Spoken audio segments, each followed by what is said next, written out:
The goal of any game is to immerse the player in its world, whether it be hyper-realistic or stylistically abstract. In our endless desire to see video games recognized on a greater intellectual and artistic level, there has been a significant rise in the use of cinematography. Rather than tell you about it, the best way to experience great cinematography is to see it for yourself. It's not something that can be described more so than something that has to be visually experienced. It's about what we're looking with rather than what we're looking at. Firstly, let's lay the ground rules. Just because it looks filmic doesn't necessarily mean that it warrants the medal of good cinematography. It might simply be great art direction, sorry Bioshock, or good at creating this cinematic illusion. I'm looking at you, David Cage. Also, like the rest of the internet, I'm opinionated and biased towards the things you probably like, so narcissistic and subjective warning.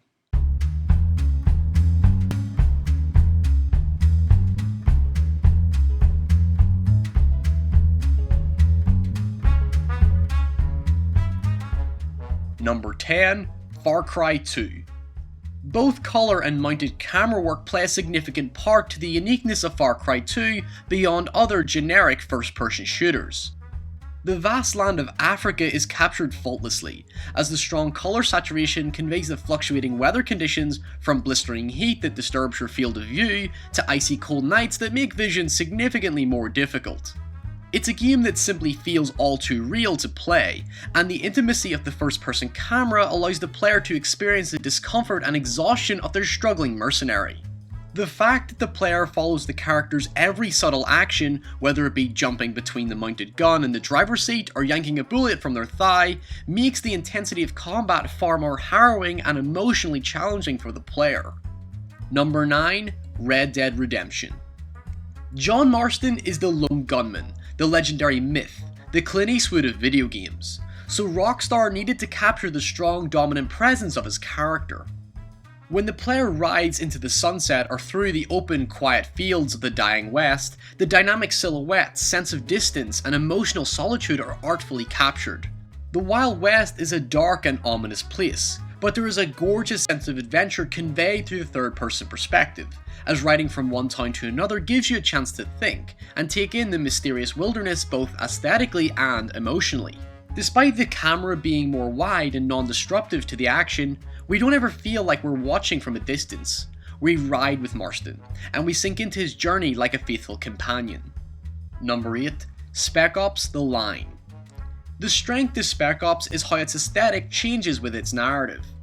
What starts with documentary-like cinematography as the cameraman chases behind you gradually becomes a more intimate confrontation with the main character, Martin Walker. The unsteady framing feels like the camera has a life of its own, until the psychological torment and moral dilemmas that Walker and his men go through changes the way the player perceives the environment. The calm and peaceful look that the game initially presents is completely changed to dark, strong color contrasts that highlight the anger, bewilderment, and fear that the characters are going through. In one particular instance, the composition captures some truly disturbing and powerful imagery that become burned within your skull, and thus the camera effectively becomes a character itself, reminding you of your actions and keeping you entrenched by the horrors and tragic consequences of war. Number 7. Fahrenheit Indigo Prophecy. Okay, so I took a hit at David Cage at the start of the video, but with a very good reason. I don't believe we should attempt to make games look like film and mimic art. Games and design principles in their own right are already art. But Fahrenheit, like the success of Heavy Rain, was the first game that truly made me look at games in a different light. The game is shot like a compelling drama, experimental camera work to convey the fantasy overtones of the narrative, coupled with smooth, well-composed shots that linger on each location. The cinematography helps to convey the isolation of its characters, as well as artfully pursue them as they make sudden realizations, confront deep revelations, and generally establish a modern world with a seedy presence waiting to be discovered. As you can tell, I'm totally coming back to Fahrenheit in the very near future. Number 6. Call of Duty 4 Modern Warfare. Right, so this is a tough one considering its current legacy. But at one time, the original Modern Warfare was the video game equivalent to Black Hawk Down. The cinematography heightened the dramatic impact of war in a very big way. While in the Middle East, The harshly lit exteriors contrast with the dim, gloomy interiors to convey the chaos and momentum of traversing through civilian and enemy territory. The lighting is sharp and direct, to convey the entrapment of being surrounded by buildings housing hidden enemies, as the only glimpse of sunlight is constantly fading. At night, the player finds themselves ambushed in an unfamiliar environment, and struggling to make sense of the explosions, bright flashes of muzzles and flashbangs, and flares growing faint in the distance to insinuate that hope is dwindling. The spectacle is heightened by the powerful imagery composed, such as the nuclear explosion trapping the player in a literal hell, the dim light of Pierce's cigar as you overlook the enemy cargo ship in dark stormy weather, and the cold moody overtones of Russia help convey a tense and dramatic atmosphere for the player. Number 5. The Last of Us. What really needs to be said about one of the most important games of our time? While Uncharted is gloriously composed and exciting to look at, it's the emotional intimacy of The Last of Us that puts it on this list. After crawling through the overgrown, decaying concrete jungle, the subtle gaze over the dying world is unsettling, but also beautiful. There is hope in this grim and immoral world, and several moments capture the hopefulness and sentimental value of life. Even watching the close-up expressions of the characters and how they react to each situation makes the game feel even more emotional to watch. When in combat, the camera tracks into the player, making you feel forced into a gritty hand-to-hand combat, and understand the desperate struggle that each grounded victim or survivor is going through. Number 4. Shadow of the Colossus. This is an example of wondrous amazement. Scale has always been a major theme found in open-world games. The notion that while you're looking into the monumental environment, you can choose where your destiny may take you. But it's when you're close up that you become even more entranced by the game's reality. Shadow of the Colossus highlights the majesty of what games can do.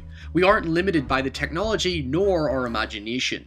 When you get close to the Colossi, the low angle crating behind you makes you look in awe and terror as you compare yourself to the enormous height of the colossal creature.